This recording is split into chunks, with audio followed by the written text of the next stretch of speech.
The October rain fell like broken promises across the Portland streets, turning the pavement into black mirrors that reflected nothing but darkness. Violet haze ran through the downpour, her lungs burning with each desperate breath. The thin jacket she wore offered no protection against the cold. But the chill in her bones came from fear, not weather. Behind her, Ryan Foster's voice cut through the storm like a knife. His words were slurred with alcohol, but sharp with rage. He had been her boyfriend for 2 years, and for the first 18 months she had believed his charm was real. The last 6 months had taught her the truth. Love should never leave bruises hidden beneath long sleeves. Love should never make you plan escape routes from your own apartment. Tonight had started like so many others. Ryan came home drunk from another client dinner. She had learned to recognize the signs in his walk, the tightness in his jaw, the way his eyes went cold. When he started accusing her of things she had never done, she knew it was time to leave. Not tomorrow. Not after one more chance. Now, she had grabbed her phone and ran. No coat, no plan. Just survival instinct and the hope that the city streets would hide her better than her apartment ever could. Violet turned a corner, and her heel caught on the uneven sidewalk. She stumbled forward, catching herself against a brick wall. Her palms scraped against the rough surface. The sting barely registered through her panic. She could hear Ryan getting closer, his footsteps heavy and determined. The street stretched empty before her. Most shops were closed, their windows dark and indifferent to her terror. A single car sat parked beneath a flickering streetlight, its black paint gleaming with rain. A man stood beside it, tall and still, his attention focused on his phone. Violet had seconds to decide. Hide and hope Ryan passed by, or do something unexpected. Something he would never anticipate. She ran toward the stranger. The stranger in the storm Nathan Sterling was having. The kind of day that made him question the decision that had led him to become CEO of Sterling Technologies. Board meetings that lasted hours. Investors who demanded impossible results. A mother who called 3 times to remind him that 34 was too old to be unmarried in their social circle. He stood in the rain, checking messages he had no energy to answer. The storm suited his mood, dark and relentless. He barely noticed the sound of running footsteps until someone crashed into him. Small hands grabbed his coat. Violet Hayes looked up at him with eyes full of desperate plea. She was soaked through, shaking, and before he could speak. She pulled herself up and pressed her lips to his. The world stopped. Nathan's first instinct was shock. His second was to steady her because she was trembling so violently he thought she might fall. The kiss was not passionate or practiced. It was survival. He could taste rain and fear on her lips. Over her shoulder, Nathan saw a man round the corner.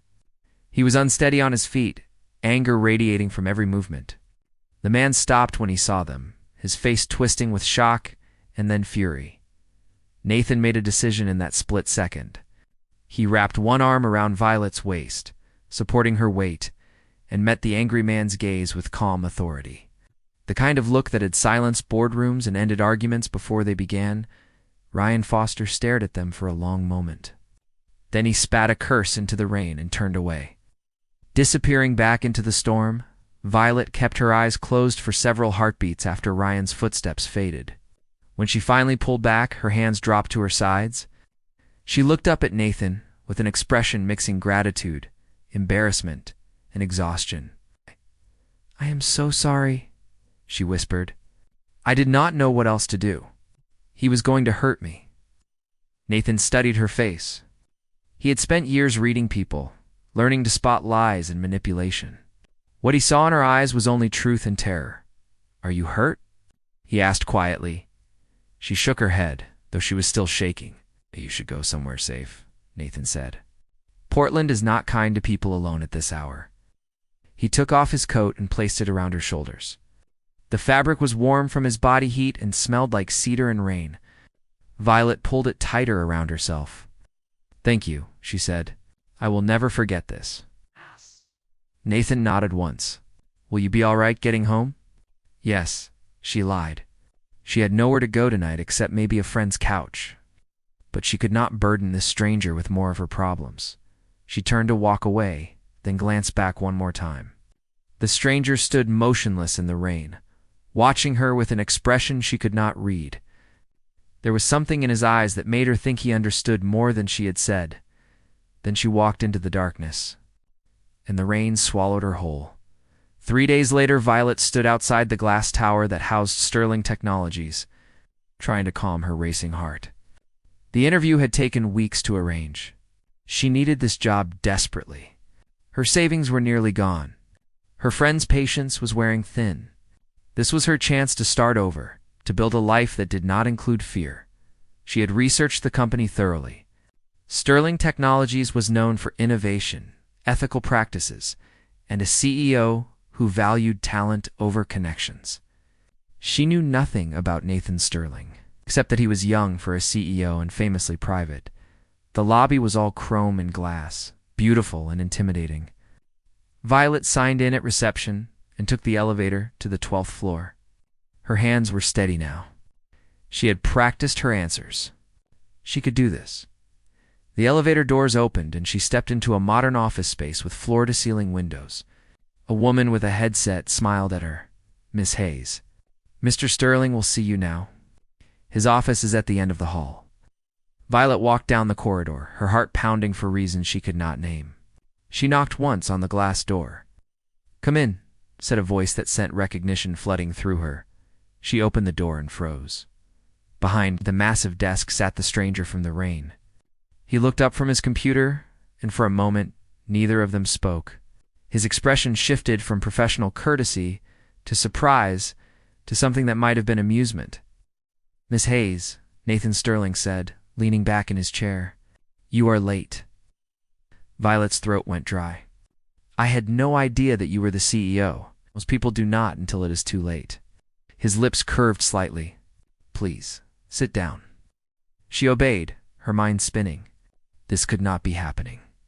The man she had kissed in desperation was now interviewing her for a job. Nathan closed her file and looked at her directly. "So, Miss Hayes, tell me why you want to work at Sterling Technologies." Outside, the rain had stopped, but inside that office, a different kind of storm was just beginning. Violet Hayes survived her first week at Sterling Technologies by keeping her head down and working harder than everyone around her. She arrived early, left late, and spoke only when necessary. The other employees were friendly enough, but she felt their curious glances. Everyone wanted to know who the new marketing coordinator was, and why Nathan Sterling had personally approved her hiring. She wanted to know the same thing. Nathan kept his distance during those first days. He was professional, distant, treating her exactly like every other employee. But sometimes she would catch him watching her across the conference room, and the memory of that rainy night would flash between them like lightning. On Friday afternoon, Violet was gathering her things when her phone buzzed with a message from an internal number. "My office." Now, her stomach dropped. She had been waiting for this moment, the conversation where he told her this arrangement was not working, that hiring her had been a mistake born from one strange night in the rain. She took the elevator to the executive floor, her reflection staring back at her from the mirrored walls. She looked tired. The past week had been exhausting, trying to prove she deserved this position based on merit, not circumstance. Nathan's office door was open. He stood by the window, hands in his pockets, watching the city below. The late afternoon sun cast long shadows across the room. "Close the door," he said without turning around. Violet obeyed, her heart racing. He turned to face her, and she was struck again by how different he looked in the daylight. In the rain, he had seemed mysterious and dangerous. Here, in his tailored suit with the city behind him, he looked untouchable. A man who lived in a different world than hers. "You have done well this week," Nathan said. "The campaign proposal you submitted was excellent." "Thank you," she managed. "I want to discuss something with you. Something unusual." He moved to his desk, leaning against it. "My mother is Catherine Sterling. She sits on the board and has very specific ideas about how this company should be run."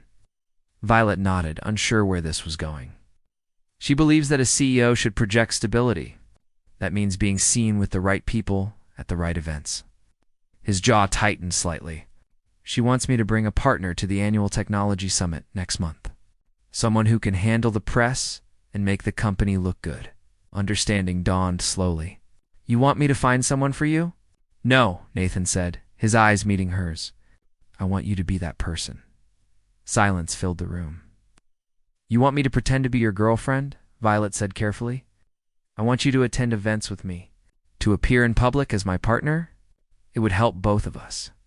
You would gain visibility in the industry and make connections that could advance your career.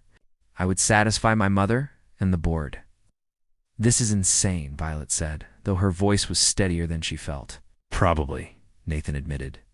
But you are the only person I trust not to use this situation for personal gain. You did not know who I was that night in the rain. You did not kiss me because of my money or my company. You kissed me because you needed help. The memory hung between them, raw and honest. What if someone discovers the truth? Violet asked. They will not. I will make certain of it. He studied her face. You can say no. Your job is not dependent on this. But I think you understand what it means to need an escape from impossible situations. He was right. She did understand. Better than he knew. How long would this last? She asked. 3 months. Through the summit and the holiday season. After that, we can stage a quiet breakup. No drama. No scandal. Violet thought about her empty apartment, her maxed-out credit cards, the constant fear that Ryan would find her again. This was a chance to build something real, even if the relationship was fake. One condition, she said. No real feelings. This stays strictly professional. Something flickered in Nathan's eyes, but he nodded. Agreed. Then I will do it. Learning the role the next 2 weeks were a crash course in being someone she was not. Nathan hired a stylist who filled Violet's closet with designer clothes she would never have chosen for herself. He arranged coaching sessions on handling media questions, navigating high society events, and projecting confidence she did not feel. Through it all, Nathan was patient and careful. He never pushed her beyond what she could handle. When she struggled with the etiquette lessons, he made her laugh by sharing his own early mistakes. When she felt overwhelmed, he reminded her that she was smarter and stronger than she realized. They practiced in his office after hours. How to stand together. How to move through a room as a couple. How to make casual conversation look intimate to observers. Put your hand on my arm, Nathan instructed during one session, like you were comfortable touching me. Violet placed her hand on his forearm, feeling the warmth of his skin through the fabric of his shirt. Like this. Lighter, as if you have done it 1,000 times before. His voice was quiet, focused. We are supposed to be in love, Violet. People who are in love touch each other without thinking about it. She adjusted her grip, letting her fingers rest naturally against his arm. Better. Better. He covered her hand with his own for a moment. You are doing well. This is harder than it looks. Everything with you is harder than it looks, she said without thinking. Nathan smiled. A rare, genuine expression that transformed his face. Fair point. During one late evening session, Catherine Sterling made an unexpected appearance. She swept into Nathan's office without knocking, her presence filling the room like cold wind. So this is her, Catherine said, studying Violet with sharp eyes. The woman who has captured my son's attention. Violet stood, extending her hand. Mrs. Sterling, it is a pleasure to meet you. Catherine's handshake was brief and evaluating. I've heard about your work in the marketing department. Nathan speaks highly of your abilities. He has given me an excellent opportunity, Violet replied carefully. Opportunity is earned, not given, Catherine said. She turned to Nathan. The technology summit is in 10 days.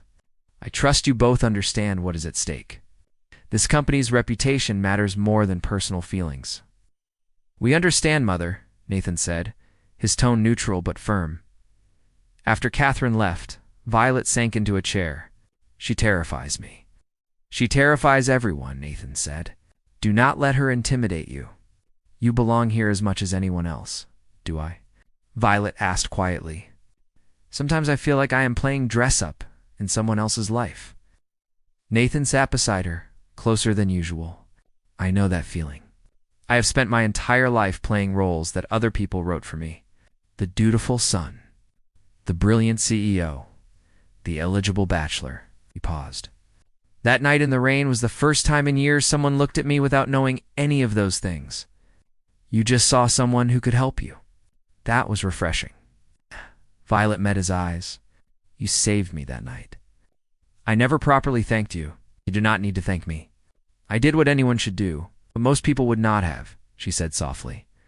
The moment stretched between them. Heavy with words, neither was ready to speak. Finally, Nathan stood, breaking the spell.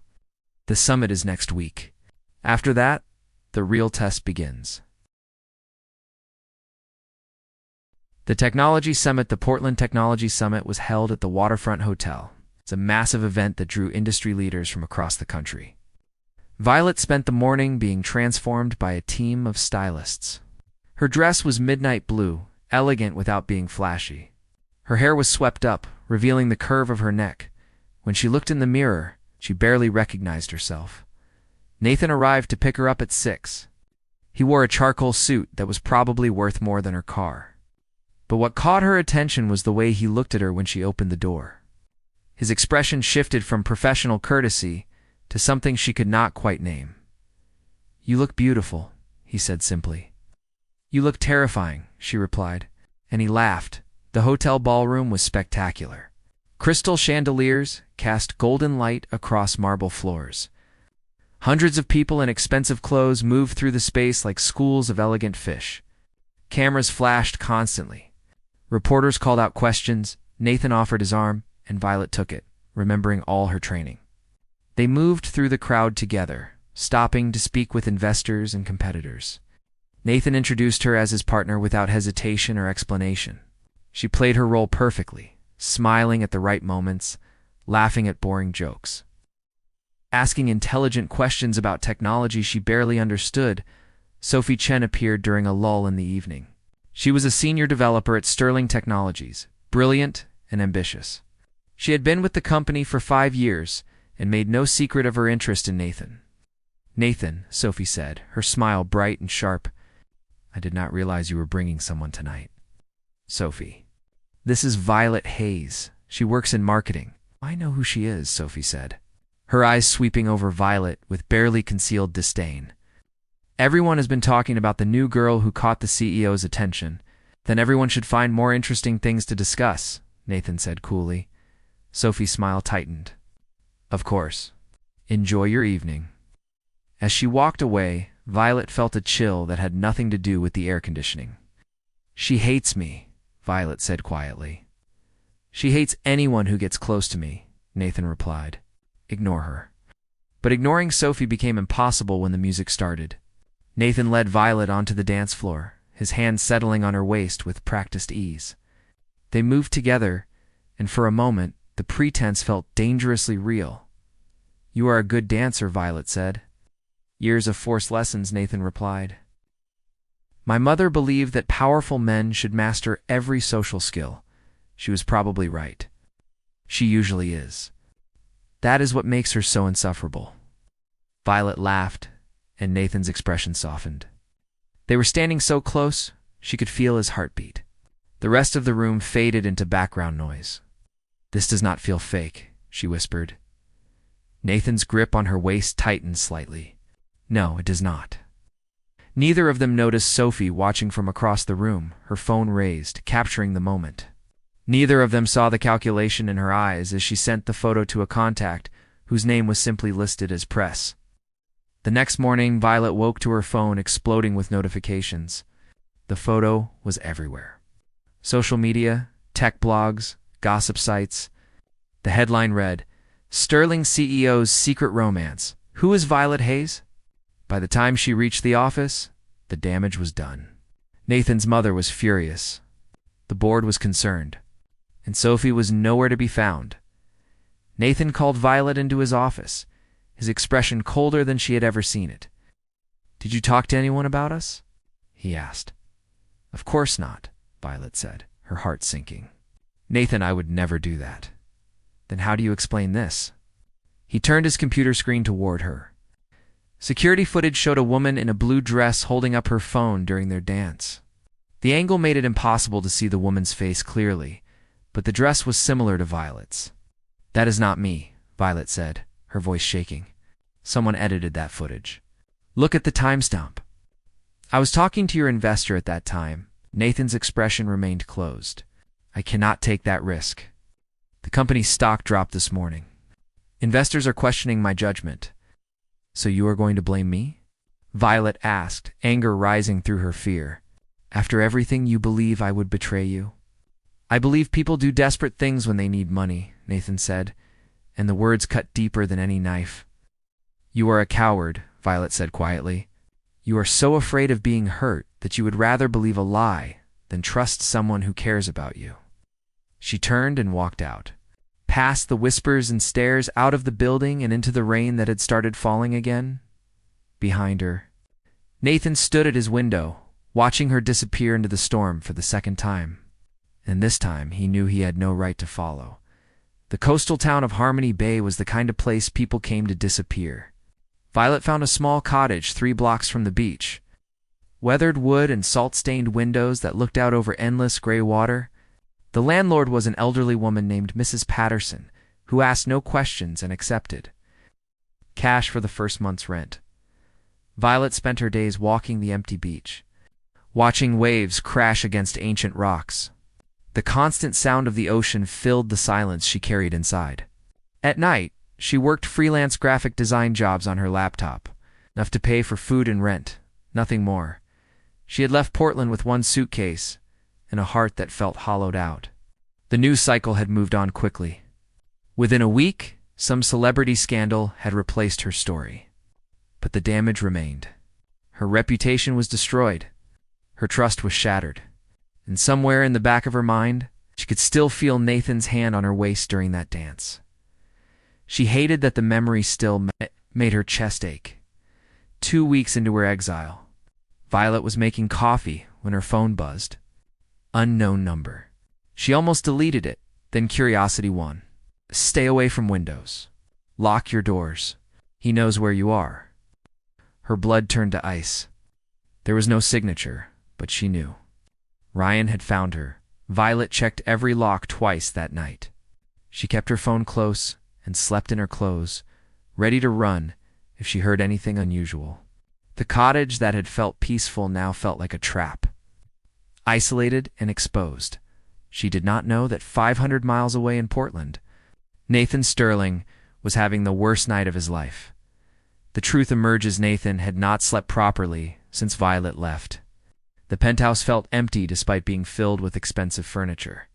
He threw himself into work, staying at the office until dawn, trying to forget the look on her face when he accused her, but the footage bothered him. Something about it felt wrong. On the 14th night without sleep, Nathan pulled up the security video again. He watched it frame by frame, studying every detail. Then he saw it. A reflection in the mirrored column behind the dancing couple.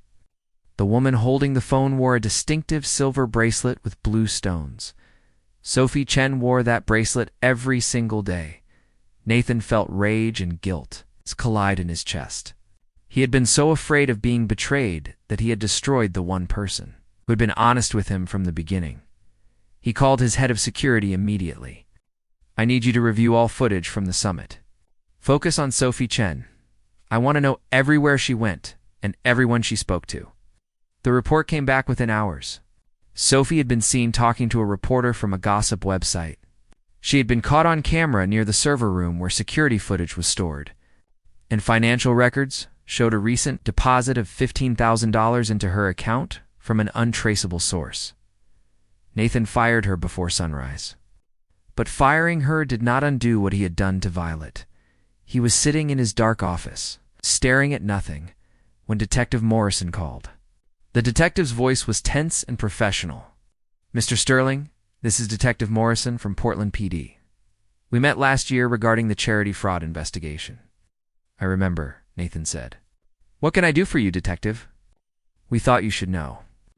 A man named Ryan Foster escaped custody 3 nights ago during a prisoner transport. He assaulted 2 officers and disappeared into the city." Nathan's grip tightened on the phone. Why are you telling me this? Because we have reason to believe he may target Violet Hayes. We found notes in his cell. He's been tracking her movements. He knows she worked for you.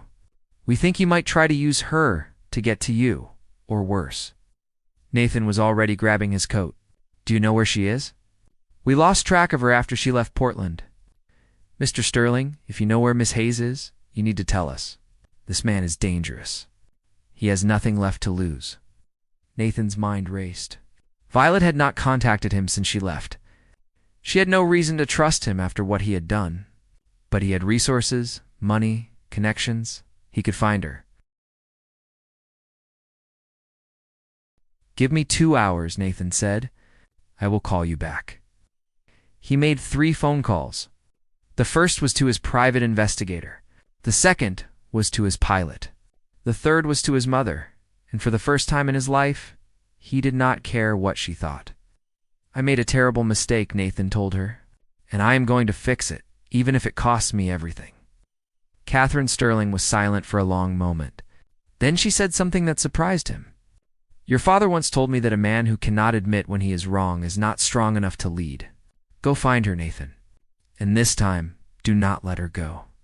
The Storm Returns Violet was packing a bag when she heard the knock on her door. Her heart jumped into her throat. It was past midnight. No one in Harmony Bay knew her well enough to visit.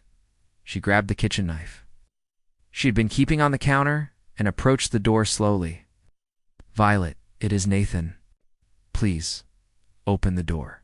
Relief and anger flooded through her in equal measure. She unlocked the door and pulled it open. Nathan stood in the rain again, just like the first night they met, but this time he looked desperate. His hair was wet, his expensive coat soaked through. His eyes were redrimmed with exhaustion. How did you find me? She asked. I have good investigators, he said. Can I come in? We need to talk. We have nothing to talk about, Violet said. But she stepped aside anyway. Nathan entered the small cottage, water dripping onto the worn wooden floors. He looked around at the sparse furniture, the single window overlooking the ocean, and something in his expression broke. You should not be living like this, he said quietly. This is what happens when you destroy someone's reputation, Violet replied. This is the life I can afford now. I was wrong, Nathan said, turning to face her. Sophie planted that footage. She paid someone to edit it and make it look like you were the one recording. I fired her. I should have trusted you from the beginning. You should have, Violet agreed, her voice steady despite the emotions churning inside her. But you were too afraid to take that risk. You were so convinced everyone wanted something from you that you could not recognize someone who just wanted to be honest. You were right, Nathan said, about all of it. I am a coward. I have spent my whole life protecting myself from people who only see my money and my name. When I met you that night in the rain, you were the first person in years who did not know who I was. And that terrified me almost as much as it fascinated me. Violet wanted to stay angry, but his honesty was stripping away her defenses. Why are you here, Nathan? She asked. Why now? Because Ryan Foster escaped custody 3 days ago. The police think he is coming after you. And because I realized that losing you was worse than any betrayal could ever be. Before Violet could respond, glass shattered. The window exploded inward, and a figure crashed through into the cottage.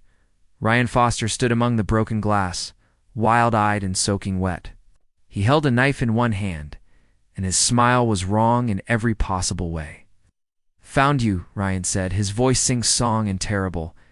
Did you really think you could hide from me, Violet? Did you think your rich boyfriend could protect you? Nathan moved in front of Violet immediately, his body a shield between her and danger. Get out of this house, Nathan said, his voice low and dangerous. The police are already on their way. Liar, Ryan laughed. Nobody knows I am here. Nobody knows about this pathetic little cottage where my Violet has been hiding. We are going to have a nice long talk about loyalty and respect. He lunged forward with the knife. Nathan caught Ryan's wrist and twisted hard. The knife clattered to the floor. The two men crashed into the furniture, both fighting with desperate strength. Violet grabbed her phone and dialed emergency services, her hands shaking so badly she almost dropped it. "There is an intruder at 47 Seaside Lane in Harmony Bay," she said into the phone.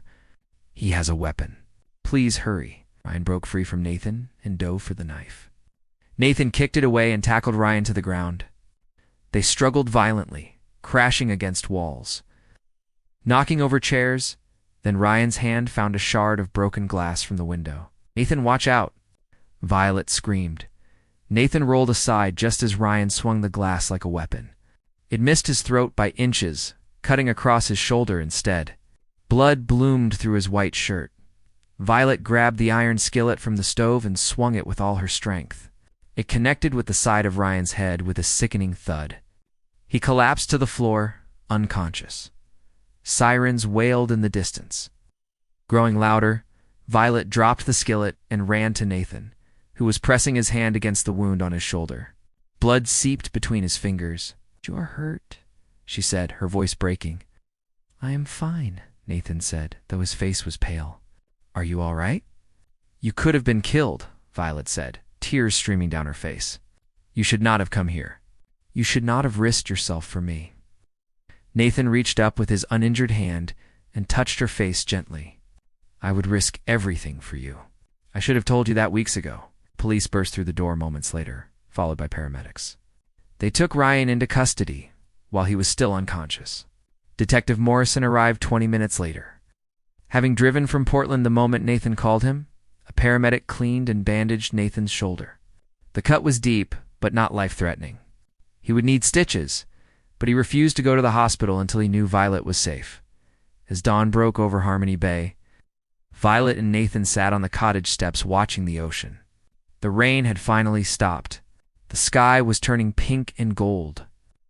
"I never thanked you properly," Violet said quietly, "for that first night in the rain, for giving me a chance at Sterling Technologies. For coming here tonight, do not need to thank me," Nathan said. "I should be thanking you. You showed me what it means to trust someone.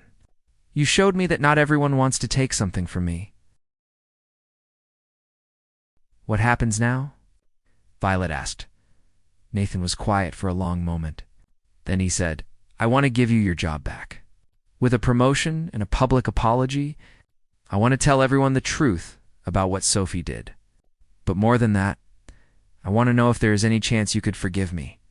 Violet looked at him, this man who had saved her twice now, once from Ryan's physical danger and once from her own isolation. He was flawed and guarded and afraid of being hurt. But underneath all that armor, he was kind. "I forgive you," she said. "But if we do this, we do it right. No more pretending. No more fake relationships. If you want to be with me, it has to be real." Nathan smiled, the first genuine smile she had seen in weeks. "I can do real. I think I have been wanting real since that night you kissed me in the rain." "I was terrified that night," Violet admitted. "So was I," Nathan said. "But sometimes the best things start with terror." 6 months later, the spring gala at Sterling Technologies was nothing like the summit where everything had fallen apart. This time, when Violet walked into the ballroom on Nathan's arm, she was not playing a role. She was exactly who she was supposed to be. She had returned to Sterling Technologies as Director of Marketing Communications. Nathan had held a company-wide meeting to explain what Sophie had done and to apologize publicly for doubting Violet. The board had been skeptical at first, but when the company's reputation improved and stock prices climbed, they accepted that Nathan knew what he was doing. Catherine Sterling had softened considerably. She still intimidated everyone, but she had pulled Violet aside at a family dinner and said, "You are good for my son. You make him remember that power without compassion is just cruelty." Ryan Foster was serving 5 years for assault and breaking his restraining order. Violet no longer flinched at loud noises.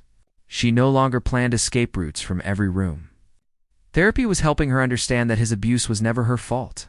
At the gala, Nathan led Violet onto the dance floor just like he had months before. But this time, when they danced, there were no camera staging moments. There was no pretense or performance. "Remember when you told me this did not feel fake?" Nathan said quietly. "I remember," Violet replied. "It never was fake. Not for me. I think I started falling for you that first night in the rain." "You thought I was insane that night?" Violet said, laughing. I thought you were brave, Nathan corrected. And beautiful. And worth protecting. The music swelled around them. Other couples danced nearby, but Violet only saw Nathan.